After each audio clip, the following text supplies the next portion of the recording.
After 15 months of a deadly conflict orchestrated by the October 7, 2023 attack by Hamas on Israeli civilians and the subsequent string of attempted interventions spearheaded by Qatar, Egypt and the United States, some form of rapprochement was found last night, with Israel reaching a graduated ceasefire and hostage release deal with the Palestinian militant group. Reactions to that deal have been plenty, and they keep pouring in.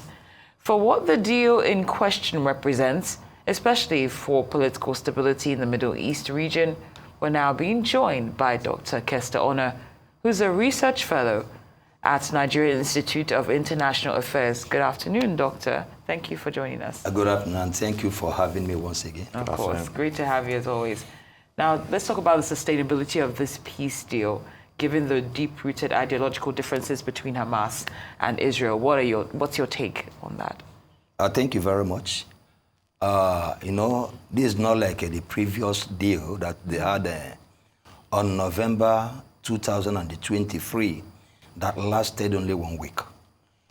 This deal has taken at least a long period to come by. And if we look at the concerted effort put in by the United States of America, Egypt, and Qatar, and again, the mechanism put in place for monitoring the ceasefire, I believe that maybe this deal may see through.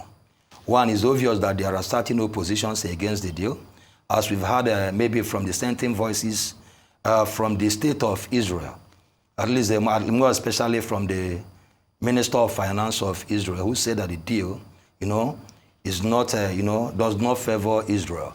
But we believe that at least the deal will set through, considering the fact at least this is the first phase of the deal, because the deal is segmented into 3 phases. And this first phase is one that has been ironed out. So we believe that this time around, being at least considering the fact that there is maybe strategy has been put in place to monitor the ceasefire, that it will be better. So we are looking forward to a better deal. Okay. Still, in that context you just mentioned, the Prime Minister Netanyahu is also issuing a last-minute caveat, regarding this deal, and he's saying that they're trying to force some kind of concessions from Hamas regarding that. So there's still some kind of suspicion on the true intentions of this scenario, you think? Yes, definitely.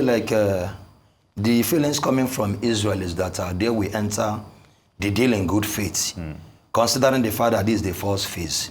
And under this fourth phase, at least about 33, captives from Israel are expected to be released. You understand? Then why Israel is expected, to release about 1,000 people, 1,000 Palestinians that were arrested on October 8, 2023. And these people that were arrested, at least they were unconnected with the Hamas attack on Israel.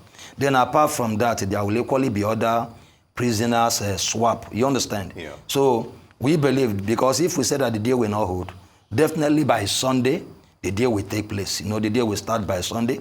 And is expected, the first phase is expected to last for 6 weeks or 42 days. And within that 42 days, then the second phase and probably the third phase will be discussed. So it equally implies that both the second phase and the third phase is incumbent on the success of this first phase. Well said. I'm wondering, how do you think this deal might affect Iran's strategic position in the Middle East? Well, if we look at the Iranian strategic position, I believe that that position has been reduced drastically. If you look at what has taken place in Syria, then you look at, the kind, Hamas itself and Hezbollah, they've suffered serious consequences. So when you put all these consequences together, then we now begin to realize that Iran doesn't have such foothold, on this area, just like the way they had before. And for the fact that, America just elected a new president, who doesn't want to hear anything, somebody that an action president. Remember that what he said he doesn't want to, that all hell will let loose. If they don't release, if Hamas don't release, the captives in their, in their camp. So I believe that's part of the process that we are seeing now. And if we digress a little, Israel has vowed to deal with Houthi rebels in Yemen after the attacks on the Red Sea shipping and, of course, elsewhere as well. So will that influence current peace deals, and would this sort of motivate Hamas itself to also key into this ideology? Well, if we look at the current happening in the Middle East, we at least it is easier for us to realize that Hamas they have suffered untold consequences as a result of the attack on Israel. If you look at, according to Palestinian reports, if you look at the number of people, according to Palestinian reports, about 46,707 Palestinians, have given up their life, for that attack, and about 110,000, or more than 110,000, are currently wounded. And you look at the humanitarian tragedy, you look at the consequences in terms of humanitarian issue, you now realize that it's better for Hamas, especially now because this is an opportunity for them to negotiate this deal. Because as we are seeing, the incoming president of America, may not even give them the opportunity to negotiate this deal. So I think it's good that they're making best use of this opportunity that has been given to them. Now, are you content with the mechanisms in place to ensure that this isn't violated?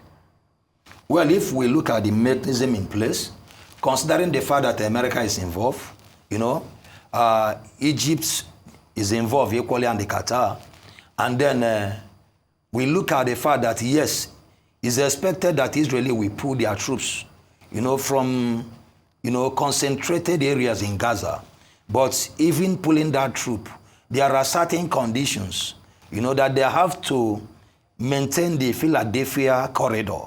And then talking about Gaza border with Israel, that they have to maintain their presence there, And all these things is not actually cast, in marble. We have to watch and see how the first phase fare. Then from the, from the look of the first phase within the next 42 days, we can now maybe appraise or reappraise and say, okay, that this deal is going to work or that is not going to work. Doctor, I know it's still a little bit early and we still have to look at the, still a fluid scenario regarding this deal. But do you think on the long term, maybe afterwards, a two-state solution, which has been touted by, even Western countries as well, do you think it's feasible afterwards? And can this be sustained under this deal? Yes, we know Hamas is on the back burner and they've suffered quite a lot despite Iranian support every now and then. But what are your thoughts here? Well, if we look at the two-state solution, it's not as if it's a new agenda being propounded. Yeah. Considering the fact that even Israelis on their own, they've propounded that two-state solution initially. If we look at the 1948 war, you understand, and even the previous wars before them, and even the Yom Kippur War, these two-state solutions has been, suggested by the state of Israel. You understand? So I believe that it's high time, just like even United Nations itself, it's high time for them to stamp their foot on the ground, and make arrangements for a workable solution, in that Middle East area, because that crisis looks like a protracted crisis to me. So I believe that a two-state solution can work, but it depends on both Palestinian people, then other Arab countries within the Middle East, and then Israel themselves. Because first and foremost, they have to acknowledge that both countries have the right to coexist. Very well said. We appreciate your in-depth analysis in spite of the brief time we had with you. Dr. Kester Onor, NIA Research Fellow, thank you so much for joining us here on Thank you very much for having me.